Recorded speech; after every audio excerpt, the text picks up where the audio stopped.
up? I'm about to buy some Clippy on Etherista. Etherista is a new pumped on fun version on the Ethereum network. So basically what I'm gonna do,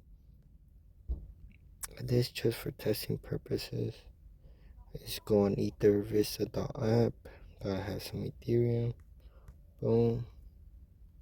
Obviously I'm using a phone, so it's a lot, you know, it's not harder, but it's basically, see, I had Ethereum, gotta cover for some gas fees, and yeah, gas fees were like $4 or $5. I forgot, 6, 7, 8. The last time I checked on Ether scan, but basically, it's broadcasting the transaction on Ether Vista, and I retried on Uniswap.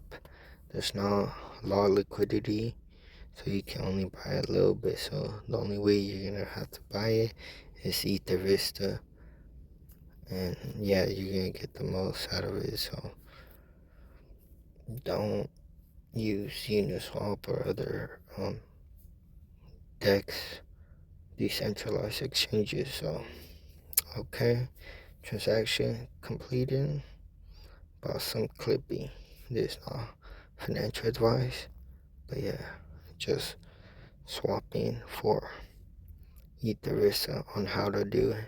But for Shelly, Brody, I'm out. Skis.